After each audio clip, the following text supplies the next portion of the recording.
Hi hello friends, ఎలా ఉన్నారు అందరూ? బాగున్నారా? ఈరోజు మన యూట్యూబ్ ఛానల్లో అమ్మ ప్రేమ అనే ఒక చిన్న షార్ట్ స్టోరీ రాస్తున్నా. ఎలా ఉందో చెప్పండి. ఎవరు రాయగలరు అమ్మ అనురాగం కన్నా కమ్మని రాగం అంటూ పదే పదే మోగుతున్న ఫోన్ని దుప్పటి ముసుగులో నుండి విసుగ్గా రామ్ తన చేతిలో తీసుకుని కట్ చేయబోతున్న ఫోన్ను వీణ తన చేతిలో తీసుకుని లైట్ వేసి ఫ్యాన్ ఆర్పేసి రామ్ ముసుగు వేసుకున్న దుప్పటిని తీసేసి తన ఎదురుగా చేతులు కట్టుకుని నిలబడింది. వీణ, ఇష్, ఎందుకమ్మా పొద్దు పొద్దునే విసిగిస్తావు, వెళ్ళు అన్నాడు మొహం చుట్లించుకొని మరింత విసుకుని ప్రదర్శిస్తూ. కొడుకు విసుక్కున్న వీణకి మనసు చివుక్కుమని కూడా అనిపించకపోగా రామ్ని గోడవైపు చూడమని సైగ చేసి, చాలా టైం అయింది, ఎక్కడికో ఇంటర్వ్యూకి వెళ్ళాలి అన్నావు రాత్రి అని చేతులు ఊపుతూ సైగ చేస్తూనే చెప్పారు.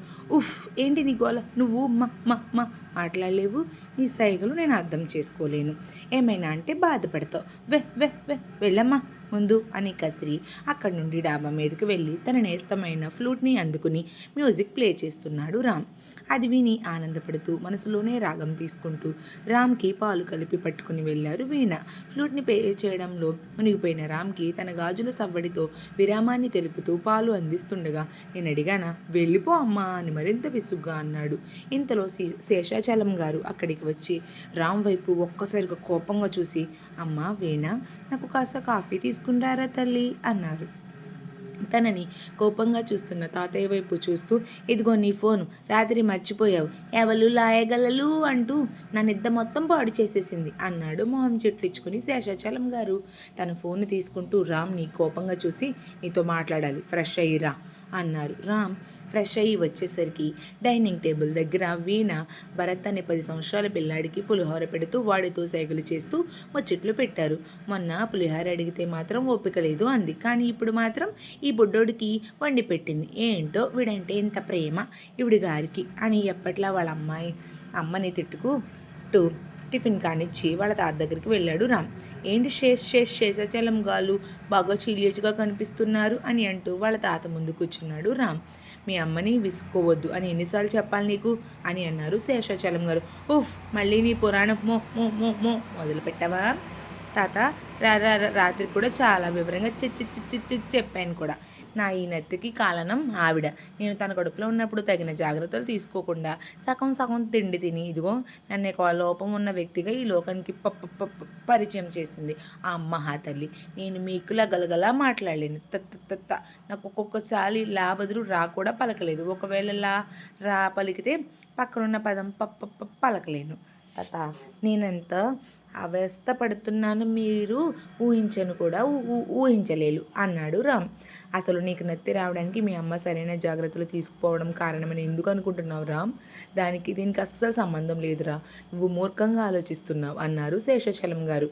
నా చిన్నాటి క్లాస్మేట్ ప్రసాద్ గుర్తున్నాడు కదా, వాళ్ళ అమ్మ డాక్టర్ కదా, ఆవిడే ప్రసాద్ వల్ల నాతో ఒక చాలి అమ్మ సరైన జాగ్రత్తలు తీసుకోకపోవడం వల్లే నేను మాటలు రాని లోపంతో పుట్టడమే కాకుండా ఆపరేషన్ అయినా కూడా నత్తి రావడానికి కారణం అమ్మ అని చెప్తుంటే విన్నాను అన్నాడు రామ్. నీ పసితనంలో విన్న మాటలు నీకు పూర్తిగా అర్థం కావు రామ్. నువ్వు ఏదేదో ఊహించుకుని అమ్మని పూర్తిగా తప్పుగా అర్థం చేసుకుంటున్నావు. నువ్వు ఇప్పుడు ఏదైతే లోపం అనుభవిస్తున్నావో అదే నువ్వు చేస్తున్న స్టాండప్ కామెడీ షోకి ఉపయోగపడుతుందని గుర్తుపెట్టుకో రామ్. అంతేకాదు, నీ షోని నువ్వు ఇలా ఫ్లూట్ మ్యూజిక్తో స్టార్ట్ చేసి అందరినీ నీ వైపు ఆకర్షితులుగా చేసుకోగలుగుతున్నావు అంటే మీ అమ్మ నీకు ఫ్లూట్ నేర్పించాలని బలంగా నిర్ణయించుకోవడమే అన్నారు శేషాచలం గారు. ఆవిడ మూగ భాషకి మౌనాన్ని వ్యాకరణంగా చేసి నాకు అదే నేర్పించి కళారంగంలోకి దింపింది అంతేగా. అందుకు నాకేమైనా బహుమతులు పురస్కారాలు వచ్చాయా ఏంటి? అయినా ఈ నెత్తితోనేగా నెట్టుకొస్తున్నా, అది మాత్రమే చేయగలుగుతున్నాను కదా. నా మనసుకి ఇష్టం లేకపోయినా మీ అందరికీ ఈ లోపం వరంలా కనిపించవచ్చు, నాకు మాత్రం ఇదొక శాపం. నేను ఏ ఇంటర్వ్యూకి వెళ్ళినా కూడా నా మాటలు పూర్తయ్యే వరకు వినే సహనం ఈ రోజుల్లో ఎవరికి లేక ఈ మాటల్ని హాస్యమని భావిస్తూ ఆనందిస్తున్న వాళ్ళందరికీ వెళ్ళాల్సి వస్తుంది అని వెళ్ళిపోయాడు రామ్. వీడికి ఏ విధంగా చెప్తే అర్థమవుతుంది అసలు అని ఆలోచనలో పడ్డారు శేషాచలం గారు. రామ్ తన స్టాండప్ని పూర్తి చేసుకుని వచ్చి అలా బయట బాల్కనీలో జారపడి తల వెనక్కి వాల్చి కళ్ళు మూసుకుని కూర్చున్నాడు. రామ్ని చూసిన వీణ అయ్యో బిడ్డ అలసిపోయినట్టున్నాడు అని రామ్ దగ్గరికి వెళ్ళి తల నిమురుతూ రామ్ని మురిపెంగా చూస్తూ గాజులతో చప్పుడు చేస్తూ రామ్ని పిలిచింది. తినడానికి ఏం వండమంటావు అని అడిగారు వీణ సైగ చేస్తూ. రామ్ విసుగ్గా చూస్తూ నన్ను కాసేపు వదిలే, నాకు మాట్లాడే ఓపిక లేదు అని అరిచాడు. వీణకి మనసుకు బాధగా అనిపించి శేషాచలం గారికి సైగ చేస్తూ రామ్ గురించి చెప్పింది. వీడు మారడు అని అనుకుంటూ శేషాచలం గారు వెళ్తుండగా నువ్వు ఆగు నాన్న, వాడితో నేను మాట్లాడుతానని వెళ్ళారు నగేష్, ఆ రామ్ వాళ్ళ నాన్న. ఏంటి రామ్ బాగా అలసిపోయినట్టు కనిపిస్తున్నా, ఇవాళ షో ఎక్కువసేపు కూడా గడిచినట్టుంది అన్నారు రామ్ తల నిమురుతూ. కానీ నా అలసటకు కారణం షో కాదు అన్నాడు రామ్. మరేంటి కన్నా అని అడిగారు నగేష్ నాన్న మీకు తెలుసు కదా, నాకు స్టాండప్ కామెడీ చేయడం కన్నా స్టాండప్ స్టోరీ నేరేటర్కి కవితలు రాసి కవిగా రచయితగా గుర్తింపు పొందాలి అని అవకాశం కోసం ఎదురు చూస్తున్నా అని ఇప్పుడు ఈ అవకాశం వచ్చింది నాన్న అని బదులిచ్చాడు రామ్. అవునా కన్నా, ఇంత సంతోషమైన వార్తను ఇంత బాధగా చెప్తావేంటి నాన్న అని అన్నారు నగేష్ గారు. వాళ్ళు ఇచ్చిన కంటెంట్ అమ్మ నాన్న దాని మీద కవిత్వం కానీ ఏదైనా కథతో కూడిన కవిత కానీ రాసి ఇవ్వమని అడిగారు నాన్న. నాకేమో ఆలోచన రావడం లేదు నాన్న అన్నాడు రామ్. సరే ముందు నువ్వు లేచి ఫ్రెష్ అయ్యి భోజనం పూర్తి చేసేలోపు నీ గదిలో మంచం మీద ఒక డైరీ పెడతా, అందులో 1-2 కథలు ఉన్నాయి, అవి చదివాక నీకేమైనా ఆలోచనలు తట్టొచ్చు అన్నారు. వాళ్ళ నాన్న చెప్పినది విని ఫ్రెష్ అయ్యి తినేసి తన గదిలోకి వెళ్ళి వాళ్ళ నాన్న చెప్పినట్టుగా ముందుగానే మంచం మీద పెట్టిన పుస్తకాన్ని తీసి చదవడం ప్రారంభించాడు. 25 సంవత్సరాల క్రితం అప్పుడే కొత్తగా ఏరియాలోకి దిగి ఇంట్లో సామాన్లు సర్దుకుంటూ ఉండగా పక్క పోర్షన్లో నుండి పి సుశీల గారిని ఎస్ జానకి గారిని ఇద్దరిని కలిపి మిక్సీలో వేసినట్టుగా ఉండే చిత్రా గారి గొంతుకి కాస్తంత దగ్గరగా ఉన్న ఒక గొంతులో నుండి మధురమైన పాటలు వినిపిస్తున్నాయి. ఇల్లు సర్ది శరీరం అలసిపోయినా కూడా ఆ తీయనైన స్వరం వింటూ ఉంటే ఎంత పనైనా హాయిగా చేయొచ్చు అన్నట్లు అనిపించింది నా మనసుకి. ఇంత మధురమైన గానం చేస్తున్న ఆ గాత్రానికి ఓనర్ ఎవరబ్బా అని నా మనసులో ఒకటే కుతూహలత మొదలైంది. ఖచ్చితంగా ఈ గాత్రానికి ఓనర్ ఎవరో చూసి తీరాల్సిందే అని మనసులో ఫిక్స్ అయ్యాను.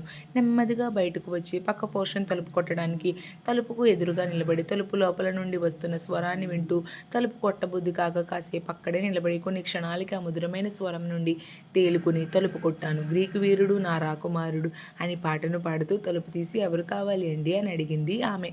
మీ స్వరంలాగే తీయగా ఉండే పంచదారని ఇస్తారా కాస్త అని అడిగాను. ఆమె నన్ను పైనుండి కిందికి ఒకసారి చూసి లోపలికి వచ్చి పంచదారని తీసుకొచ్చి తన చేతిలో పెట్టింది. నీ పేరుని తెలుసుకోవచ్చా అని అడిగాను నేను. తమరు ఇంకా దయచేయొచ్చు అంది తను. అబ్బో కోపం వచ్చినట్టుంది. సర్లే ఇంకొకసారి ట్రై చేద్దాంలే, ఈ ఇంట్లో పైగా పక్క పోర్షన్లోనే కదా ఉండేది అని మనసులో అనుకున్నాను.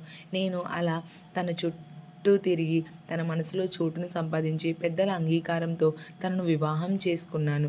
తన గాత్రానికి అత్యంత అభిమానిని అయినా నేను తనని సంగీత ప్రపంచంలో మెరిసే తారగా చేయాలని నిర్ణయించుకున్నా.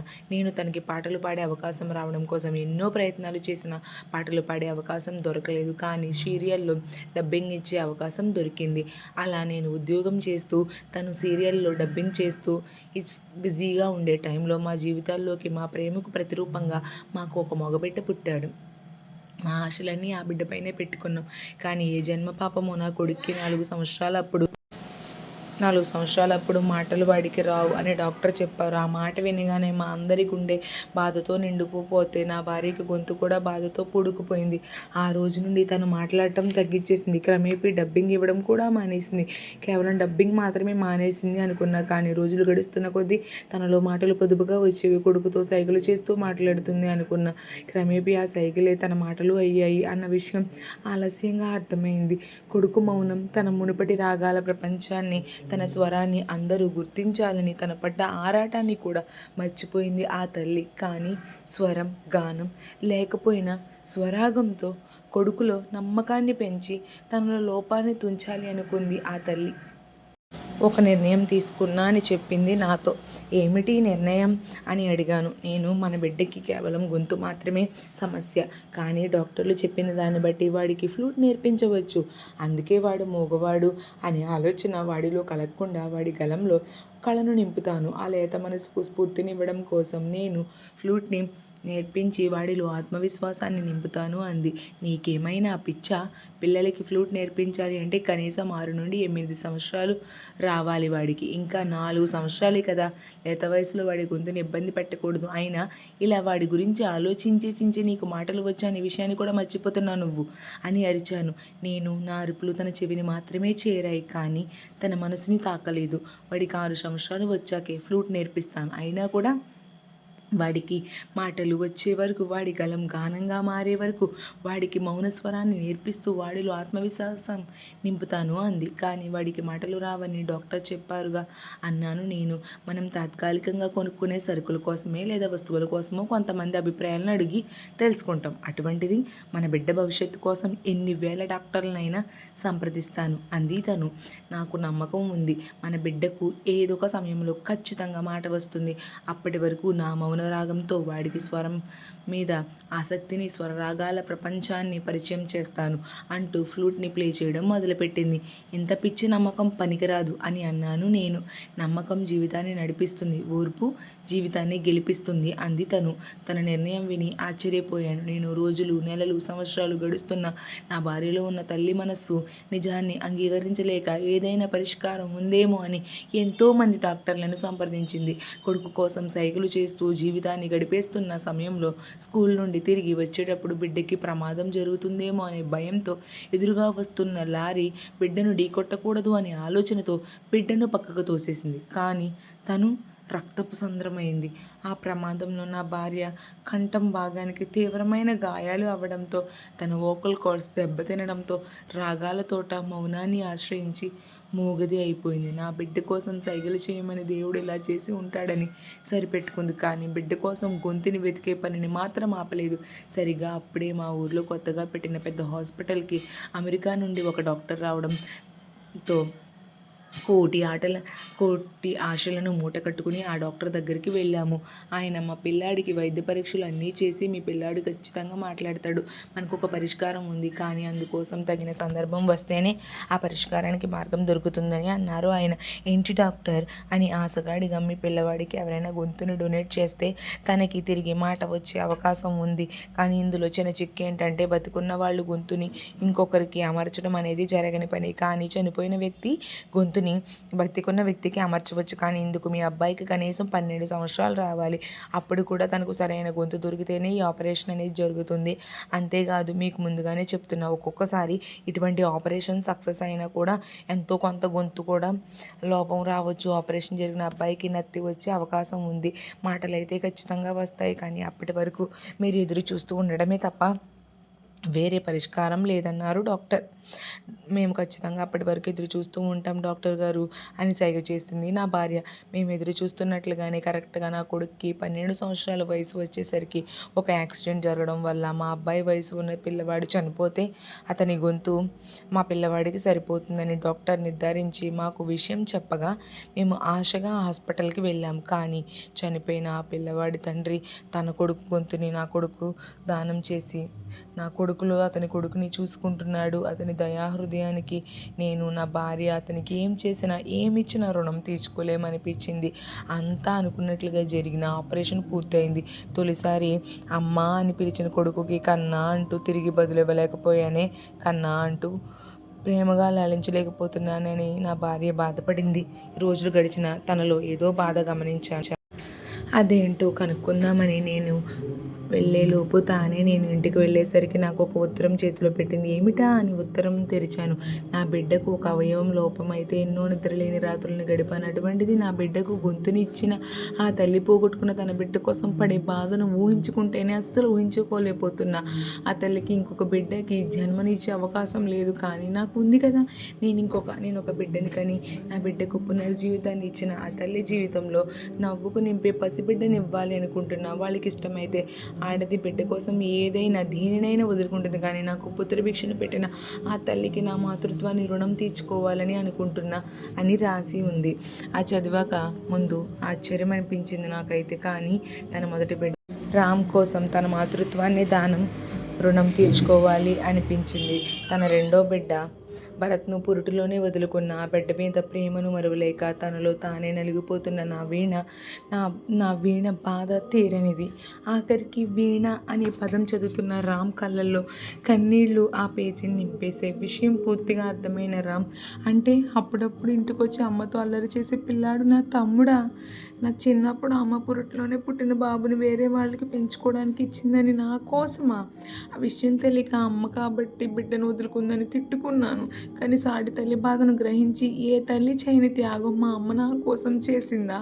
అలాంటి తల్లిని నేను ద్వేషించి వచ్చింది అని వెంటనే వాళ్ళ అమ్మ దగ్గరికి వెళ్ళి నిద్రపోతున్న తన తల్లి పాదాలను తన కన్నీళ్లతో కడిగాడు.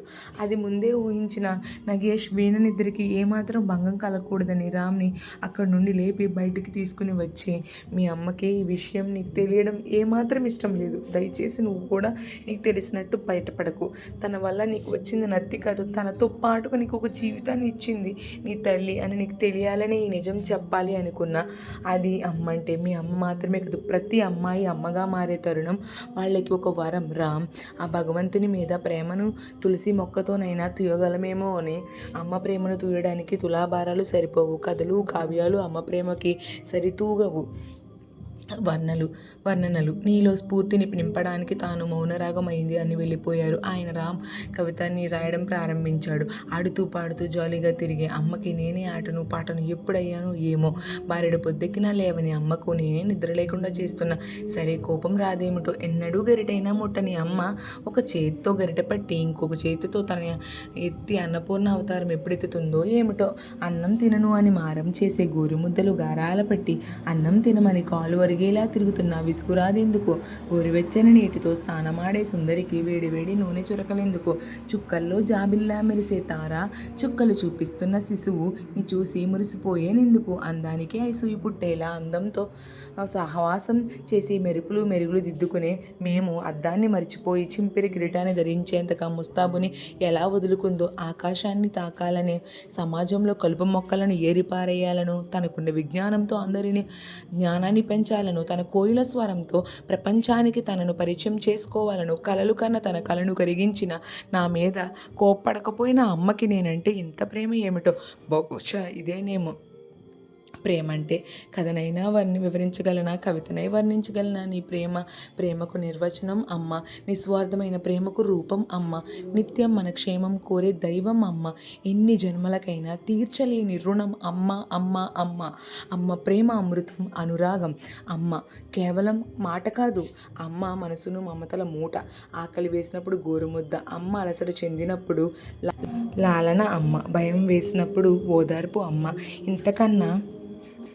ఇంతకన్నా ఒక అమ్మ ప్రేమను ఏ విధంగా చెప్పగలం చెప్పండి ఫ్రెండ్స్. నిజంగా అమ్మ మీద మనకుండే ప్రేమ మాటల్లో కాదు, తన పైన మనం చూపించే చేతల్లో ఉంటుంది. సో అందరూ అమ్మని ప్రేమిస్తారని, అలాగే నా ఈ చిన్ని స్టోరీ దయచేసి ఎలా అనిపించిందో కామెంట్ చేయండి. సబ్స్క్రైబ్ చేసుకోండి ఫ్రెండ్స్. Thank you all.